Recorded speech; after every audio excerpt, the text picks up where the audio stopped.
যদি একটা বৈধ ভোটারের নাম বাদ যায় তাহলে যা যা আন্দোলন দরকার গণতান্ত্রিকভাবে যেভাবে আগুন জ্বলবে সেই আগুন ভাই কেউ নেভাতে পারবে না এই বাংলায়। না আগুন জ্বলবে কেন? গণতান্ত্রিকভাবে আগুনটা কি করে জ্বালায়? কথাটা পরিষ্কার না, গণতান্ত্রিক আগুনটা কোন লাইটার দিয়ে জ্বালায়? গণতান্ত্রিক আগুনটা হচ্ছে মমতা ব্যানার্জি যে খিচুড়ি রান্না করছেন, হ্যাঁ, যে খিচুড়ির ওভেনে আগুন জ্বলছে না, ওটা হচ্ছে গণতান্ত্রিক আগুনটা।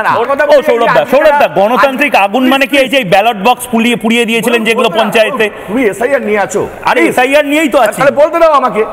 আমার কাছে কথা হচ্ছে যে আজকে বাংলাদেশে পালিয়ে যাচ্ছে যারা অনুপ্রবেশকারী, পালিয়ে যাক, আমার আপত্তি নেই। তাদের ভোটার আই কার্ডে নাম নেই বা তারা অবৈধভাবে আছে, ওই জন্য আপত্তি নেই।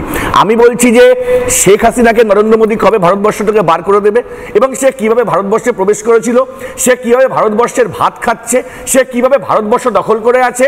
আর যে রোহিঙ্গাগুলোকে শুভেন্দু অধিকারী দেখেছে, মানে শুভেন্দু অধিকারীর মতন নাকি দেখতে রোহিঙ্গা, সেই শুভেন্দু অধিকারী সেই রোহিঙ্গা যেখান থেকে ঢোকে, যে আসাম বর্ডারের মাঝখান থেকে, সেই আসাম বর্ডারে কেন এসআইআর হচ্ছে না তার উত্তরটুকু সজল ঘোষ দিক।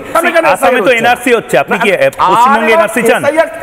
আসামে তো এনআরসি হচ্ছে, আরো বড় জিনিস হচ্ছে এসআইআর হবে। কেন হচ্ছে না? আরে এসআইআর হবে, জাতীয় নির্বাচন। না না, আপনি কি এনআরসি কি চান রাজ্যে?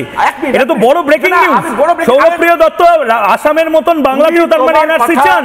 তুমি তোমার কথা আমার মুখে বসিও না। তাহলে কি চান? আমি পরিষ্কার আপনি বললেন আসামের কথা, যেটা কিন্তু তৃণমূল বুঝেছি।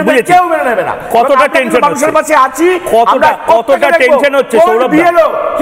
না না, সব বুঝতে পেরেছি। আপনাদের কি টেনশন হচ্ছে? আপনাদের ভোট ভয়ঙ্কর থাকবে না কিন্তু? কোনো টেনশন নেই। টেনশন একমাত্র রাজ্য বিজেপির শুভেন্দু অধিকারী। কোনো টেনশন। আপনার রাত্রেও কি শুভেন্দু অধিকারী নামটা জপ করেন?